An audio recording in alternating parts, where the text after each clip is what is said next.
Assalamu alaikum. Welcome to 168 Hours, your weekly roundup of the top local stories. I'm Idham Naim, your host for the evening. Stay tuned. Minister of Defense Mohammad Ghassan Maoumoun reveals that the introduction of the Air Corps initiative of President Dr. Mohamed Moise has led to a significant reduction in unauthorized vessels entering Maldivian territory. Speaking on PSM News' program, Minister Ghassan emphasized that the Air Corps has ensured substantial progress in guaranteeing the security of the Maldives' maritime boundaries. He noted that this enhanced surveillance has resulted in a marked decrease in illegal maritime incursions. The minister stated that in accordance with the policies set forth by President Dr. Mohamed Moise, efforts are currently underway to establish air stations in both the northern and southern regions of the Maldives. He noted that the first ever MNDF air station was established in Gan Addu Atoll in November last year. Operations are now being conducted from this facility daily, enabling surveillance operations across the southernmost regions of the Maldives, extending up to 200 nautical miles offshore. The minister further announced that the development of the air station in the north is expected to be completed within this year. This station is being established in Funadu Shaviani Atoll. In the presidential decree to inaugurate the Maldives National Defense Force MNDF's Air Corps, the president mandated the Maldivian military to monitor the country's airspace and special economic zones. This initiative aims to protect and uphold the Islamic faith, national independence, and the sovereignty of the island nation. Furthermore, an order has been issued to conduct all necessary operations using aerial assets within the territory of the Maldives and to ensure the continuous 24-hour defense and surveillance of the nation's airspace. Additionally, to effectively and sustainably fulfill the duties and responsibilities entrusted to the MNDF, this decree mandates the Maldives National Defense Force to establish and operationalize the first air station of the MNDF Air Corps. The MNDF Air Corps was established on the 15th of March 2024 by a presidential decree. Subsequently, on November the 5th, the President inaugurated Gang Air Station, the first ever air station of the National Defense Force. Work commences on the establishment of a bonded zone for the storage of essential food items free of duty charge at the Hitadu commercial port in Addu City. This is a key development project announced by President Dr. Mohamed Moise.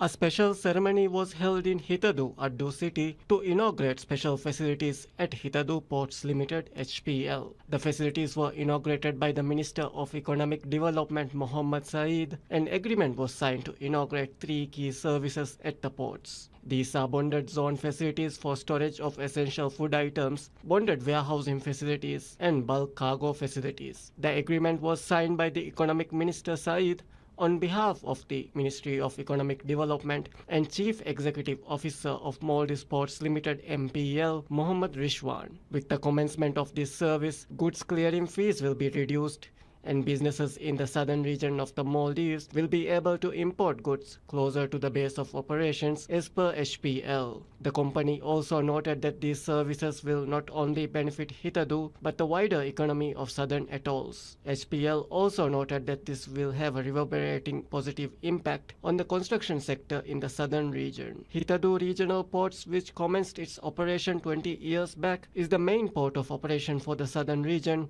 operating under Maldives Ports Limited. The port plays a key role in the economic and trade development of the region. Chief Justice Abdul Ghani Mohammed describes the government's budget allocation for the judiciary in 2026 as promising, saying it provides a strong foundation to advance reforms, strengthen independence, and accelerate digital transformation within the justice system. Speaking at a ceremony marking the start of the judicial year 2026, Abdul Ghani Mohammed outlined key priorities for the year ahead, including major steps to digitalize court processes under the Maldives 2.0 initiative. He said the current administration is working to remove long-standing obstacles that have hindered the judiciary for years, noting that the dedicated budget allocation reflects the government's commitment to safeguarding judicial independence and delivering tangible improvements. investments. According to the Chief Justice, 49 new public service investment or PSI initiatives are scheduled to begin this year, alongside the completion of 10 ongoing projects aimed at strengthening judicial infrastructure and services. As part of the digitalization drive, he said the Department of Judicial Administration has begun modernizing criminal and debt record clearance by establishing a dedicated digital database. The reform will replace a manual system that has been in place for decades. He added that a new application is also being developed to digitally document submissions and discussions presented by both sides in cases before the Judiciary Committee. In addition, an integrated case management module is expected to be introduced in all courts in the Malay region by June, with plans to extend the system to densely populated islands in the atolls thereafter. The Chief Justice said these initiatives are intended to improve efficiency, transparency, and accountability across the judiciary, and to ensure the justice system delivers timely and effective outcomes for the public.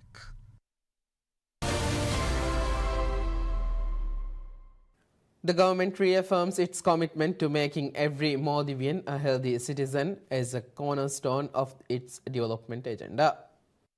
With a dual focus on disease prevention and equitable healthcare access, the administration's aim to revolutionize the nation's healthcare sector, reducing reliance on overseas treatment, and expanding critical services nationwide. In a landmark presidential address last week, key advancements in healthcare were outlined, including the launch of two groundbreaking initiatives, the National Center for Neuroscience and Stroke and the country's first thalassemia DNA laboratory. The newly inaugurated National Center for Neuroscience and Stroke marks a significant leap in treating neurological disorders, offering specialized care through advanced robotic technology and a nationwide network for stroke response. The president emphasized that this facility will elevate neurological treatment standard, with the country's only neonatal neurology specialist now based at the center. Addressing a long-standing gap in thalassemia care, the government has introduced DNA testing at a public hospital for the first time. The automated DNA laboratory will detect 27 hemoglobin mutations, improving diagnostic accuracy and treatment for thalassemia patients previously dependent on NGO services. Further reforms include relocating the Thalassemia Center to Horomales Orange here, plans for a dedicated thalassemia hospital, free bone marrow transplants, and financial support for affected children. The administration is also spearheading an environmental healthcare system to promote disease prevention and early detection, alongside a National Disability Service and Therapy Center and a National Fertility Center in 2024. With the health sector receiving the largest budget allocation this year, the government's vision for a robust, inclusive healthcare system is continuing to take shape.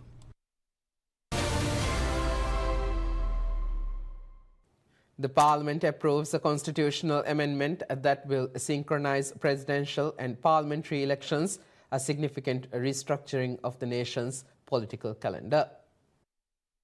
The measure, passed with 72 votes in favor, shortens the current legislative term and codifies a fixed timetable for future polls. The government-sponsored legislation amends Article 110 of the Constitution to require that elections for members of Parliament and the President of the Republic to be held concurrently. Under the new framework, the parliamentary term is set at 5 years, beginning on the 1st of December.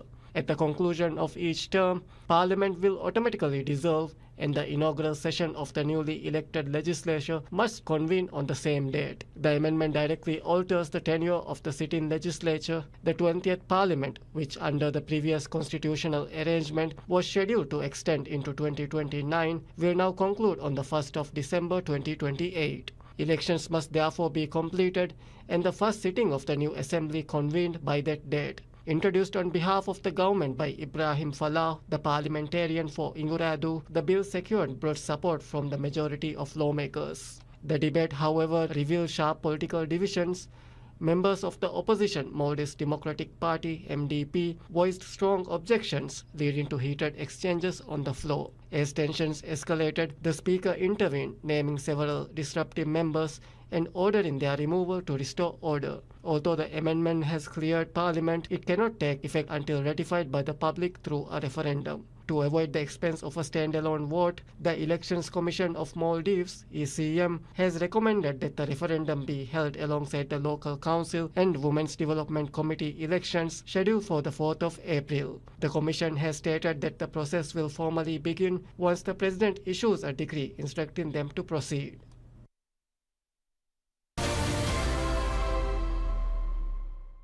President Dr. Mohamed Muiz says the implementation framework for the Maldives' 20-year National Development Plan will be completed by July, following extensive public consultation and regional validation, and will take full account of the country's financial capacity. In his presidential statement, President Dr. Mohamed Muiz said one of the most persistent challenges facing the country is frequent shifts in national direction every 5 years, which he described as a form of weakness affecting long-term development. He said determining a clear national direction for the next 20 years through public consultation, formal approval, and legal backing would be among the most constructive steps towards ensuring development, stability, and security. President Dr. Mohamed Muiz said work on the plan is already underway and has made significant progress. As such, he said 10,088 public views has been collected to date. In addition, 192 public meetings were held across all inhabited islands, alongside 96 focus group discussions involving youth, women, business owners, fishermen, and farmers. He said a further 67 meetings were conducted with stakeholders, including private companies, business organizations, members of the public, and cooperating political parties, covering 66 thematic areas. The process also includes 20 sector-based roundtable discussions and consultations with government and state institutions. The next phase will involve regional validation workshops scheduled to take place by May to seek further input and consensus from stakeholders. A national seminar is planned for June with the aim of formally determining the country's development roadmap for the coming decade. The president said ideas gathered during the validation process would be reviewed to ensure alignment across sectors so that policies in one area does not place undue burdens on another. He said the final version of the plan, including its implementation and monitoring framework, will be completed by the end of July. The president added that even once the plan is adopted, future governments will retain the authority to implement their own policies within its overall framework.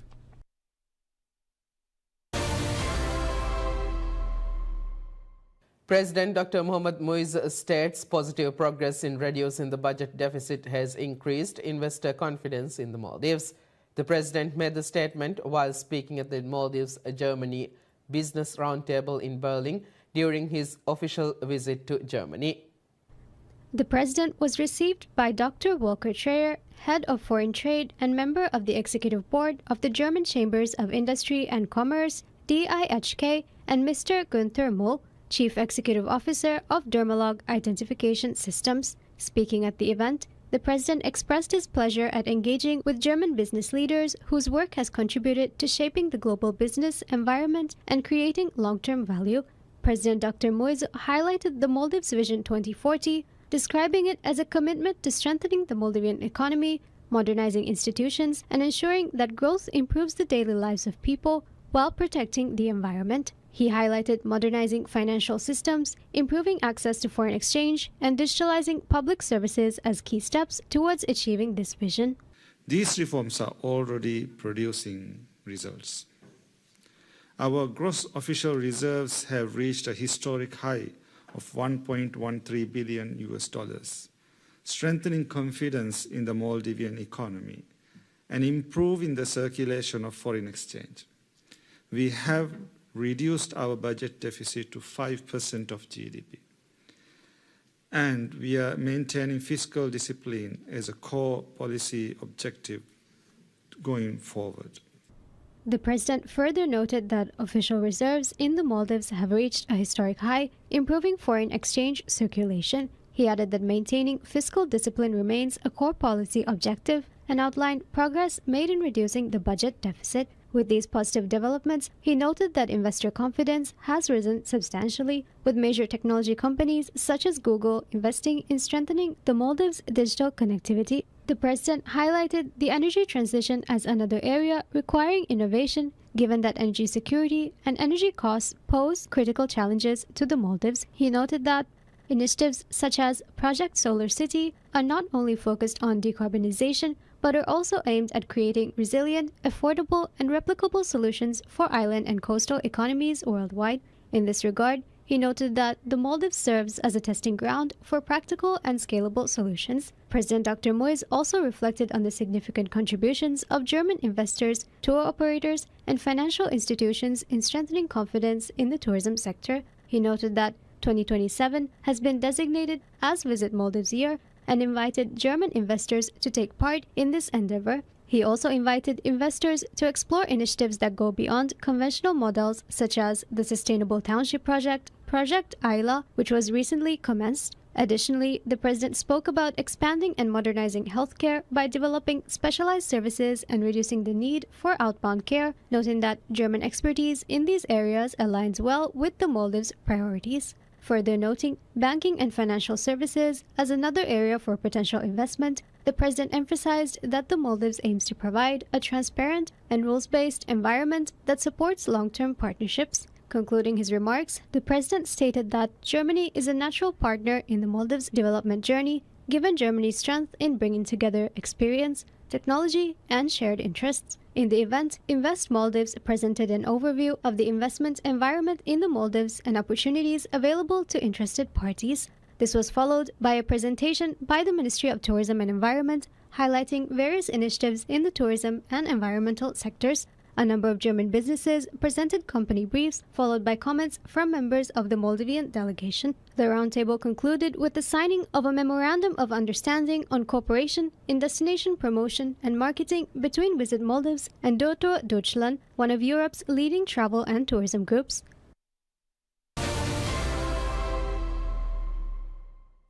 The government's latest housing initiative has drawn strong public interest, with Minister of Construction, Housing and Infrastructure, Dr. Abdullah Muttalib, reporting that more than 3,600 applications have already been submitted. Early figures show a clear preference for flats over land plots, reflecting the urgent demand for immediate housing in the capital region.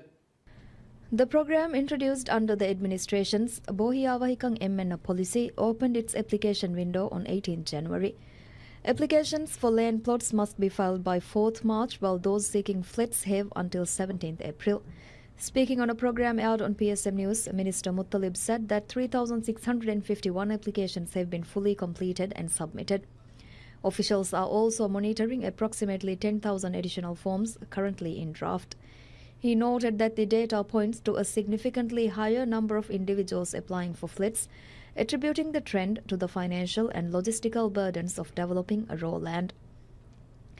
Despite the surge in interest, the minister urged applicants to take the necessary time to complete their forms accurately, even if the process is time-consuming. He reaffirmed that the administration is committed to prioritizing individuals who currently lack housing. The scope of the project is wide, covering the Greater Male region and Ras Male. The government has earmarked 15,000 land plots for distribution alongside 7,900 flats within the Male region. Of the flats, 4,000 units are designated for registered residents of Male, 1,500 for residents from other islands currently living in the capital, and 2,400 for special priority categories. The land distribution plan allocates 10,000 plots to Male residents and 3,000 to those from other islands residing in the city. In addition, 500 plots are reserved for individuals affected by the inheritance exclusion known locally as Mamula. A further 1,500 plots have been set aside for homeowners in Male seeking to exchange smaller plots or those situated in narrow lanes for better locations. The scheme also introduces an upward mobility clause. Individuals who received 1 or 2 bedroom flats under previous government programs may apply for 3-bedroom apartments, provided they meet specific criteria regarding family size. This initiative is a central component of the Bohiyawahikang Emmenna policy, first unveiled on 16th November. The administration has since published comprehensive regulations governing the issuance of both land and apartments under the program.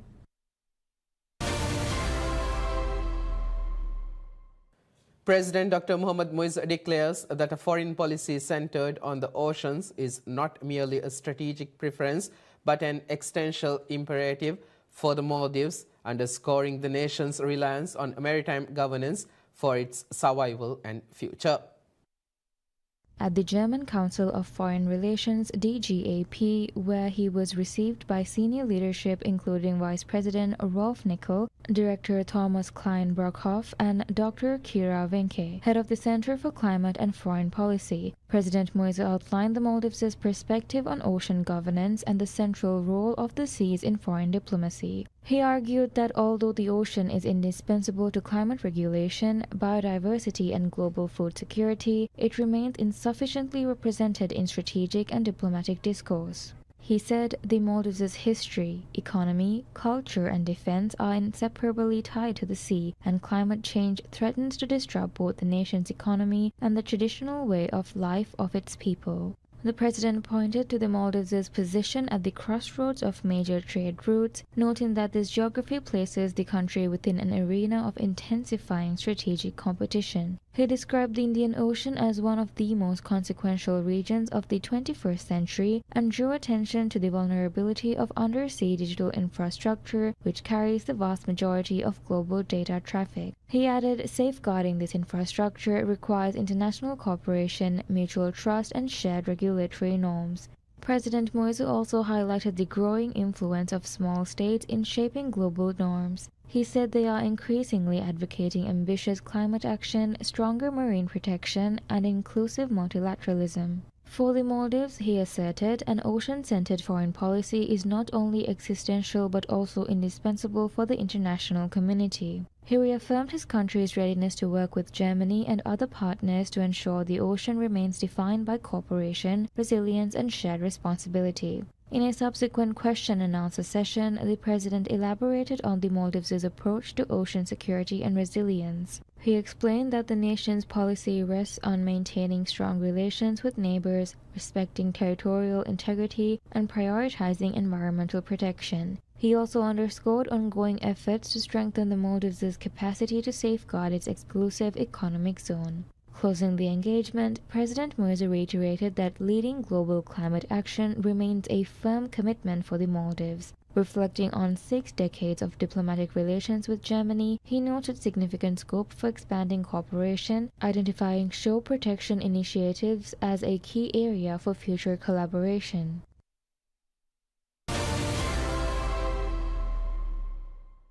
President Dr. Mohamed Moise is recognized in Time magazine's Time 100 Most Influential People in Health 2026 list for his government's efforts to prioritize public health in the Maldives.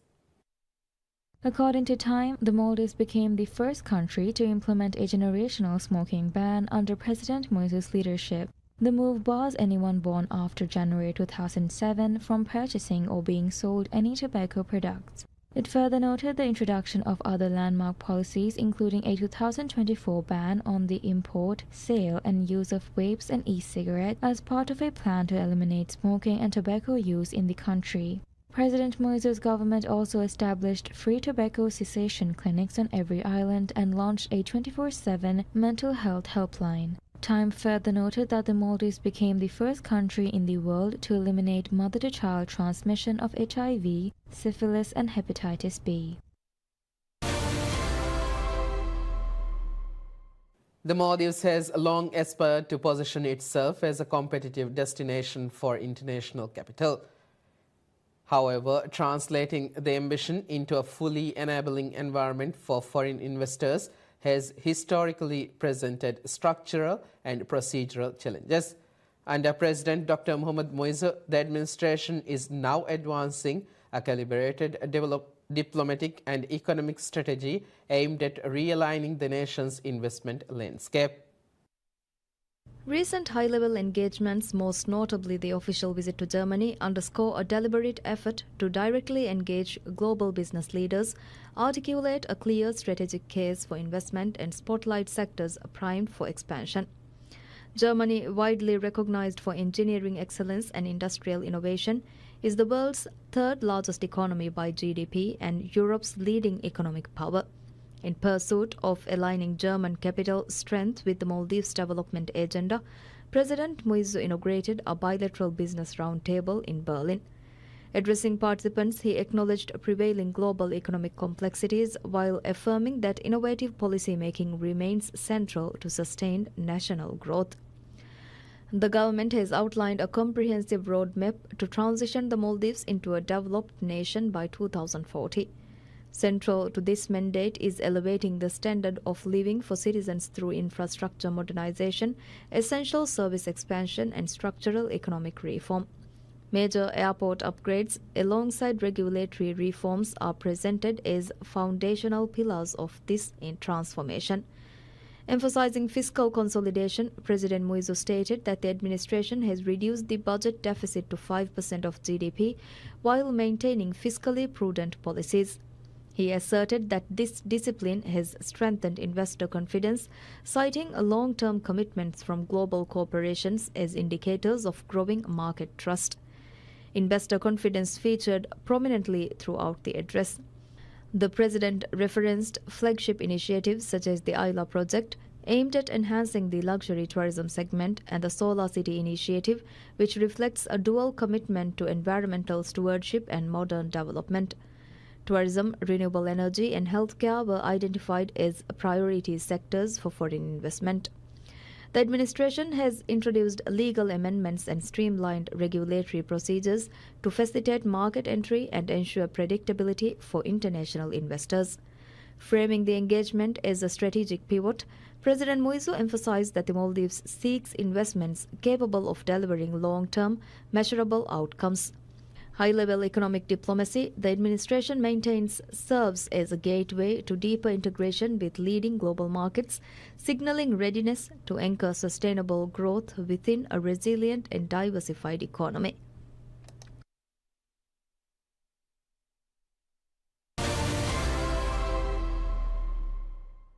That's it for now. Thank you for watching 168 Hours.